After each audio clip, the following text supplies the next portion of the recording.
এক ব্যক্তিকে জাহান্নামের শাস্তি দেওয়া হবে বছরের পর বছর, অনেক বছর অনেক বছর, কত বছর আল্লাহ ভালো জানেন। কারণ জাহান্নামের উপর থেকে ছেড়ে দেওয়ার পরে জাহান্নামের তলায় গিয়ে পৌঁছাতেই মানে কত হাজার হাজার বছর পার হয়ে যাবে মানুষ জানে না।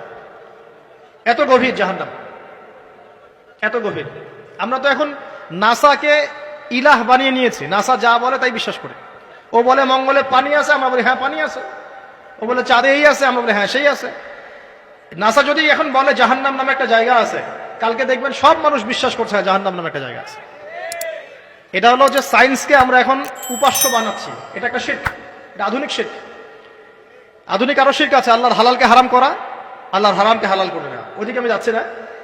এখন পড়তে পড়তে পড়তে একটা জায়গায় তাকে দাঁড় করিয়ে দেওয়া হবে, আযাব দেওয়া হবে, আযাব দেওয়া হবে, আযাব দেওয়া হবে। এক পর্যায়ে সে চিৎকার করতে থাকবে, ইয়া মান্নান ইয়া হান্নান, ইয়া মান্নান ইয়া হান্নান। এভাবে চিৎকার করতে করতে, এগুলো আল্লাহ পাকের নাম। এগুলো কি আল্লাহ পাকের নাম। আল্লাহ পাক বলবেন, দেখো জাহান্নামের অতল গভীরে কোন আমার বান্দা আমাকে ডাকছে, কি হাজত তার, নিয়ে আসো। ওকে জিজ্ঞাসা করা হবে কি প্রয়োজন।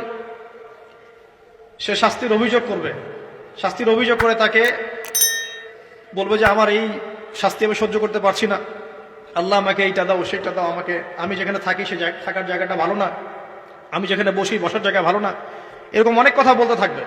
আল্লাহ পাক তখন তার গুনাহগুলোকে স্মরণ করাবেন, মানে তার এই অবস্থা কেন হলো এটা স্মরণ করাবেন।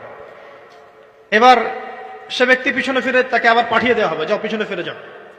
তো যেতে যেতে সে তাকাবে পিছনে ফিরে, বারবার তাকাবে আর বলবে, আল্লাহ তোমার রহমতে আমাকে একবার সেখান থেকে তুমি বের করে নিয়ে আসছো, আল্লাহ দ্বিতীয়বার আমাকে সেখানে পাঠাও, আমি তোমার রহমতের আশা রাখি যে তুমি আমাকে মাফ করে দিবা।